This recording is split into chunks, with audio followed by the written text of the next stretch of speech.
बिहार का चुनाव आने का, राम मंदिर की बात होगी, पाकिस्तान की बात होगी, हिंदू मुस्लिम की बात होगी, अनर्गल जो विषय है वो आएगा। बिहार में भी विधानसभा का चुनाव होने वाला है, इसके देखते हुए बीजेपी ने ये सब कार्यक्रम किया। जब जब चुनाव होता है तब तक मोदी जी जागते हैं, लेकिन कहीं ना कहीं राजनीतिक बू आ रही है इसमें। बिहार विधानसभा का चुनाव होना है, फिर इसके अलावा फिर चुनाव बंगाल में भी होना है, तो कहीं ना कहीं एक छाया दिखती है। सही है, नहीं तो वोट क्या करेंगे उनको। विकास है बिहार में, डबल खाली इंजन न है, दोनों इंजन फेल है, समझे, बीच में डब्बा फंसा हुआ है। उनको इन सब से बहुत फर्क पड़ता है। कुछ लोग हैं जो बहुत धार्मिक को ज़्यादा मानते हैं और उनको डेवलपमेंट से कोई फ़र्क नहीं पड़ता है कि बिहार आगे बढ़ना चाहता है कि नहीं बढ़ना चाहता है। इनसे अब कुछ होना जाना नहीं है, इनको इस्तीफा दे देना चाहिए। 2020 में इनको तो चुनाव ही नहीं लड़ना चाहिए। नीतीश कुमार जी अपनी क्रेडिबिलिटी खो चुके हैं, पोटेंशियल खो चुके हैं, अब इनके पास कुछ भी नहीं बचा है। विकास हुआ कहाँ। बीजेपी जेडीयू का सरकार बोलती है सुशासन की सरकार है, आए दिन मर्डर हो रहा है, रेप हो रहा है। ये ट्रबल इंजन है। इन दो लगातार ये लोग बोले थे कि डबल इंजन की वजह से हमारी रफ्तार तेज होगी, लेकिन एक पूरब जा रहा है, एक पश्चिम जा रहा है, जिसके वजह से गाड़ी संतुलित मात्रा में ही नहीं चल पा रही है। आप केंद्र में भी सरकार है इनकी और बिहार में भी इनकी भी सरकार है। व्यवस्था देख लीजिए क्या स्थिति है। इसलिए वो 6-7 विकास कर रहा है। वोट क्या मांगेंगे, वो राम मंदिर के नाम पर वोट मांग रहे हैं। कोई खुश नहीं है, इस बार सरकार चेंज होने वाली है। आज किससे हो रहा है हमारा तुलना? पाकिस्तान से। क्या पाकिस्तान से तुलना करने वाली देश है भारत? भारत का एक कोना नहीं है, भारत की जीडीपी का एक अंश नहीं है। अब भारत से तुलना करके भारत को नीचा दिखाने का काम बीजेपी के नेता करते हैं। क्या बिहार की जनता को इन चीज़ों से फर्क पड़ता है या वो सिर्फ विकास और रोजगार के मुद्दे पे वोट देती है? विकास के नाम पर तो यहाँ लूट रहा आदमी। विकास हुआ कहाँ। बीजेपी जेडीयू का सरकार बोलती है सुशासन की सरकार है, आए दिन मर्डर हो रहा है, रेप हो रहा है। हाल में ही पीएमसीएच में कोरोना के मरीज का रेप हो गया था। देखिए, ये एक भावनात्मक मुद्दा है। अब भावनात्मक मुद्दा जो होता है कुछ क्षणिक के लिए आदमी को अंधा कर देता है। जब भावनात्मक इस तरीके के धार्मिक मुद्दे होते हैं तो उस समय आदमी सुख दुख से भूल जाता है। आदमी बहुत भी ज़्यादा विपत्ति में होता है तो भगवान को याद करता है। लेकिन भारत की स्थिति अच्छी नहीं है। लोग विकास सही है, नहीं तो वोट क्या करेंगे उनको। विकास है बिहार में, आप चले जाइए जक्कनपुर, चले जाइए गांधी मैदान, 99% पटना में 3 फीट गड्ढा बाई 4 फीट हाइट है, जो चक्का गाड़ी के डूब जाएगा, मोटरसाइकिल या 4 व्हीलर के। शासन की सरकार कहाँ है? नीतीश बाबू बताए ना सुशासन की सरकार है। बाढ़ आया, बाढ़ में कोई भी नेता का नाम हमको बता दीजिए जो पानी में गरीबों लोग को मदद किया।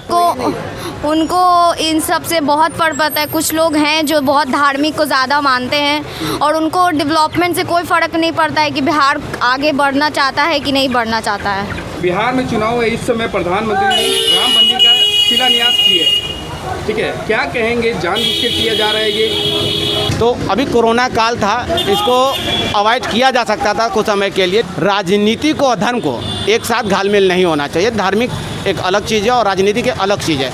लेकिन देखने को मिला कि राजनीतिकरण हुआ, जो कि एक गलत है।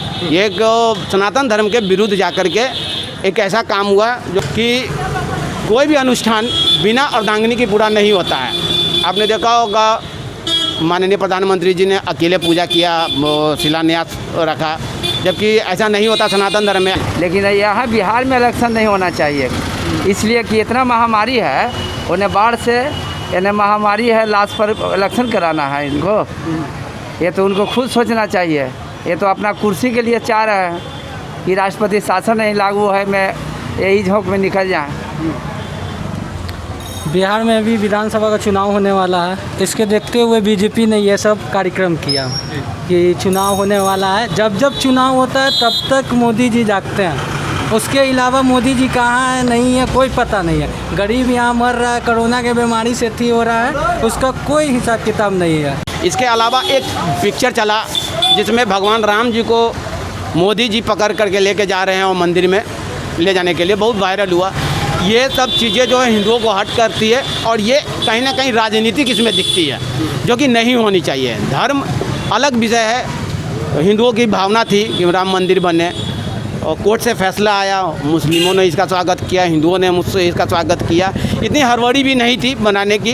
कहीं ना कहीं राजनीतिक बू आ रही है इसमें, कहीं ना कहीं राजनीतिक बू आ रही है। बिहार विधानसभा का चुनाव होना है, फिर इसके अलावा फिर चुनाव बंगाल में भी होना है, तो कहीं ना कहीं एक छाया दिखती है। भले वो आदमी खुल के ना बोले, लेकिन वो एक दिखती है कि हाँ इसमें कहीं ना कहीं चुनाव की छाया नज़र आती है। भाजपा रोजगार और विकास और शिक्षा के मुद्दे पे वोट क्यों नहीं मांगती है? इसलिए वो न छेसा दे रहे हैं ना विकास कर रहे हैं, वोट क्या मांगेंगे? वो राम मंदिर के नाम पर वोट मांग रहे हैं। कुछ किए ही नहीं है, विकास कहाँ किया? विकास करता तो यहाँ का मजदूर बाहर जाता कमाने, कि यहीं कमाता बिहारी में। यहाँ कहाँ विकास हुआ? हमको थोड़ा बताए। सिर्फ पुल बना है तो पुल क्या, रोड पर खाली आदमी घूमेगा कि उसके लिए कुछ भी चाहिए? रोजगार चाहिए। माननीय सुशील कुमार मोदी जी का पैसा कहाँ गया देख लीजिए, आपके सामने है। सुशील कुमार मोदी जी का मॉल बन रहा है, देख रहे हैं। लालू यादव जी को मॉल बन रहा था तो उसमें रोक लगा दिया गया कि ऐसे वैसे, तो इसमें क्यों नहीं रोक लगा? वो लोग कुछ करना ही नहीं चाहते हैं, क्योंकि वो लोग सिर्फ झूठा प्रॉमिस करते हैं कि हाँ हम ये कर सकते हैं, वो कर सकते हैं, पर उनको एक्चुअल में तो कुछ करना रहता नहीं है। बिहार में बहुत जगह ऐसा है जो वहाँ पे बहुत सारे जो यंग स्टूडेंट्स हैं जो बेरोज़गार हैं, जिनको उनको बढ़ावा देना चाहिए, जॉब देना चाहिए, पर वो ऐसा नहीं करते हैं। कैसे मांगेगी? उनके पास कुछ है? कांग्रेस का किया हुआ सारा नवरत्न कंपनियां, महारत्न कंपनियां सब बेच रहे हैं। इंदिरा गांधी ने प्राइवेट कंपनियों का सरकारीकरण किया था। आज मोदी जी उन बैंकों को निजी हाथों में सौंपने की तैयारी कर रहे हैं। तो ये तो सारे चीज़ को धीरे धीरे निजीकरण कर रहे हैं। तो ये करेंगे, इनके पास है कहाँ? रोज़गार छीन के इन्होंने 2 करोड़ का वादा किया था कि 2 करोड़ रोज़गार देंगे।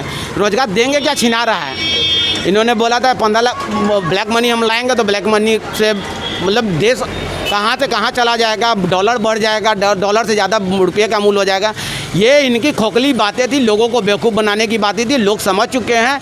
अब इसी के लिए ये भावनात्मक मुद्दों पे ही चुनाव लड़ते हैं। हमें बिहार में लंबे समय से डबल इंजन की सरकार है, क्या बिहार की जनता खुश है भाजपा और जदयू की सरकार से? वो कुछ नहीं खुश है इस बार।